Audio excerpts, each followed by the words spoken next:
I have a dream. I have a dream that one day everyone will be free from starvation.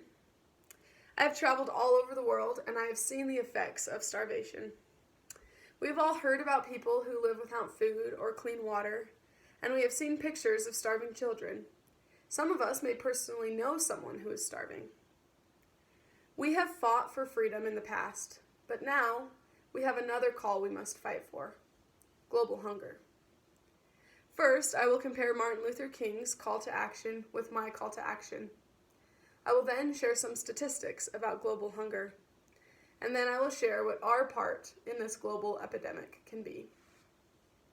Martin Luther King Jr. said, "I am happy to join with you today in what will go down in history as the greatest demonstration for freedom in the history of our nation." Well, I am happy to join with you today in what will go down in history as the second greatest demonstration for freedom in the history of our nation. Martin Luther King Jr. said, "Let freedom ring from the mighty mountains of New York. Let freedom ring from the snow-capped Rockies of Colorado."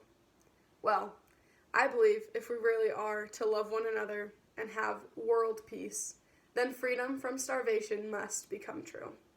So I say, let freedom ring from the Great Wall of China. Let freedom ring from the hills of Machu Picchu in Peru. Let freedom ring from the Colosseum in Rome. Let freedom ring from the Taj Mahal in India.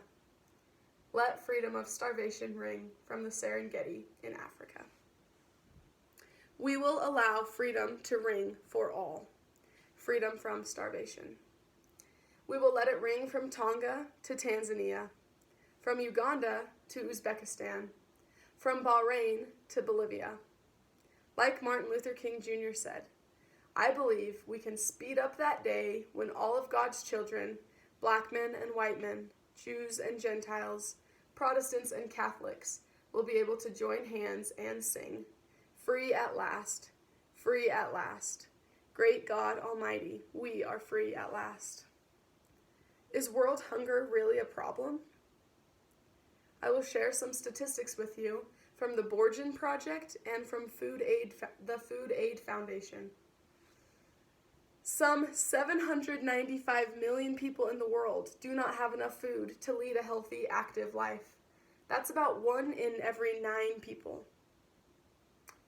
Nearly 25,000 people die every day from starvation.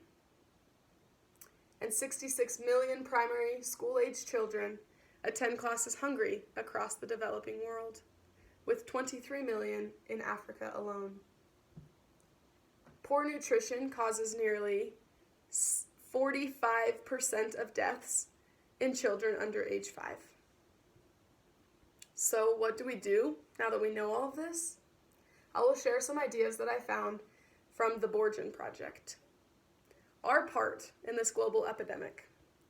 Number 1, we can go to SaveTheChildren.org, donate $40. If we donate $40, that $40 can treat one child with severe acute malnutrition for 10 weeks. Number 2, we can limit our daily intake. By limiting our daily intake in richer countries, we are ensuring that our world is capable of growing enough food in the first place. And number 3, we can urge our congressional leaders to support crucial legislation. Calling or emailing congressional leaders is a simple but sure way to increase their chances of supporting a bill which could save millions of lives. Bills such as the Global Food Security Act of 2013, the Food Aid Reform Act, and Water for the World Act. They need our support. We know starvation is a serious problem in the world today. We also know that everyone deserves freedom. Freedom from what? Racism? Yes. Sexism? Yes. Starvation? Absolutely. What can we do? Donate money to help starving children in Africa. Limit our intake.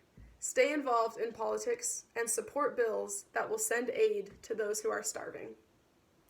If you can't feed 100 people, then just feed one.